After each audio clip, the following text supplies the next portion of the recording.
12 जून 2013 अमित शाह उत्तर प्रदेश का प्रभारी बनने के बाद पहली बार लखनऊ पहुंचे थे। नरेंद्र मोदी गुजरात से निकलकर दिल्ली की गद्दी पर बैठने की तैयारी में थे, लेकिन इसके लिए रास्ता उत्तर प्रदेश से ही होकर गुजरता था। ये यूपी की राजनीति का वो दौर था जब भाजपा एक तरह से तीसरे या चौथे नंबर की पार्टी हुआ करती थी। ऐसे में यहां आने वाली 80 सीटों पर कब्जा किस तरह जमाया जाए, ये एक बड़ा सवाल था। राष्ट्रीय राजनीति में जैसे जैसे नरेंद्र मोदी का कद बढ़ा और लोकसभा चुनाव का नजदीक समय आया तो माहौल पूरी तरह से मोदी के अनुकूल होता चला गया और यूपी को फतेह करने के लिए नरेंद्र मोदी के सबसे भरोसेमंद और करीबी योद्धा को आगे किया गया। तब के बीजेपी अध्यक्ष राजनाथ सिंह ने अमित शाह को यूपी का प्रभारी बना दिया।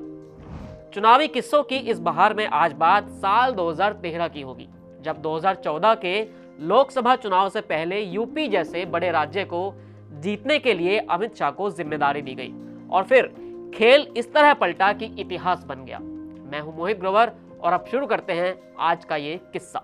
लोकसभा चुनाव 2014 से पहले अमित शाह से कई इंटरव्यू में एक ही सवाल हुआ, आपका और नरेंद्र मोदी का आखिर रिश्ता क्या है? क्योंकि मोदी ने अपनी सबसे बड़ी चुनौती के लिए आपको ही सेनापति चुना है। अमित शाह ने मुस्कुराते हुए इसका इतना ही जवाब दिया कि नरेंद्र मोदी हमारे नेता हैं और मैं एक कार्यकर्ता। जो रिश्ता नेता और कार्यकर्ता का होता है वही हमारा रिश्ता है। अमित शाह के इस जवाब से इतर अगर मोदी शाह के रिश्ते की गहराई में जाएंगे तो ये कहानी भरोसे की है, जो 80 के दशक से चली आ रही है और अभी तक बरकरार है। 2014 में जब भाजपा ने नरेंद्र मोदी पर दांव लगाया तो सबसे बड़ी चुनौती उत्तर प्रदेश ही थी। यहां से भले ही बीजेपी के कई बड़े नेता निकलते हों, लेकिन राज्य में संगठन का बुरा हाल हो चुका था। 2012 के विधानसभा चुनाव में बीजेपी के पास सिर्फ 15% वोट शेयर था। करीब एक दशक से पार्टी सत्ता से पूरी तरह से बाहर थी और इन सब से अलग यूपी की राजनीति एक अपनी तरह से अलग की राजनीति थी, जहां जातियों का संगम तो है ही, वहीं इतने बड़े बड़े प्रदेश में अलग अलग मसले भी थे। इन सब के बीच अमित शाह को पहले तो अपने संगठन को सही करना था और उसके बाद विरोधियों को हराने की योजना भी बनानी थी। उत्तर प्रदेश में उस वक्त सपा और बसपा के बीच ही मुख्य मुकाबला होता था। अमित शाह ने शुरुआत विरोधी नहीं बल्कि अपने ही दल से की और सारी चीजों की व्यवस्था करना शुरू कर दिया। अनिर्बान गांगुली और शिवानंद द्विवेदी ने अमित शाह पर एक किताब लिखी है जिसका नाम Amit Shah and the March of BJP है। इस किताब में कई मजेदार किस्से हैं। इन्हीं में से एक किस्सा ये भी है कि जब अमित शाह ने यूपी प्रभारी का जिम्मा संभाला तो लखनऊ के बीजेपी ऑफिस के पहले फ्लोर पर मौजूद एक कमरे को अपना ऑफिस बना लिया। यहाँ पर कुछ कंप्यूटर लगाए गए और शाह की अपनी एक टीम गुजरात से आई जो डिजिटली काम करना जानती थी। यहाँ से यूपी की बीजेपी यूनिट को मालूम पड़ा कि आखिर अमित शाह के काम करने का तरीका क्या है। अमित शाह दिन में दौरे और रैलियां करते थे, फिर रात को आकर लंबी लंबी बैठकें करते थे। नेताओं को पहले ही बता दिया जाता था कि आज किस मुद्दे पर बैठक होनी है और किस नेताओं के साथ चर्चा की जानी है। ये राजनीति का गुजरात मॉडल था जहां ब्रेक नहीं होता है।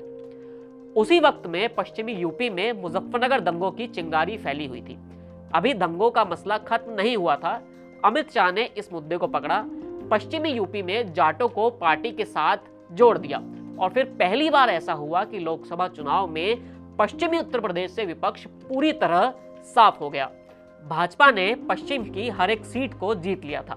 लगातार रैलियां और देर रात तक बैठकों का सिलसिला यूं ही चलता रहा। अमित शाह को प्रभारी बनाने से जब शुरू हुआ ये सिलसिला तब तक रहा जब तक चुनाव के नतीजे नहीं आ गए।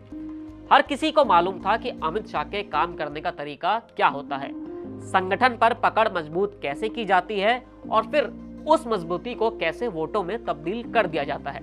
अमित शाह ये बखूबी जानते थे। करीब एक साल की मेहनत का नतीजा 16 मई को सामने आ गया था। भाजपा ने यूपी की कुल 80 लोकसभा सीटों में से 71 पर कब्जा जमाया था और 2 सीटें उसके सहयोगियों को भी मिली थी, यानी विपक्ष सिर्फ 7 सीटें ही जीत पाया था। ये वो सीटें थी जो मुलायम सिंह यादव के परिवार और गांधी परिवार के 2 सदस्यों ने जीती थी। नतीजों से कुछ दिन पहले अमित शाह से एक सवाल हुआ।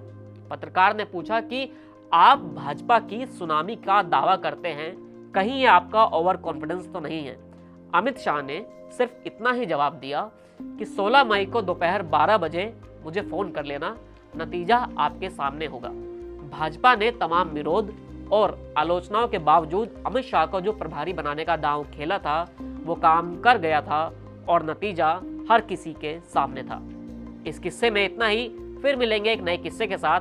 आप TV9 डिजिटल के साथ बने रहिए।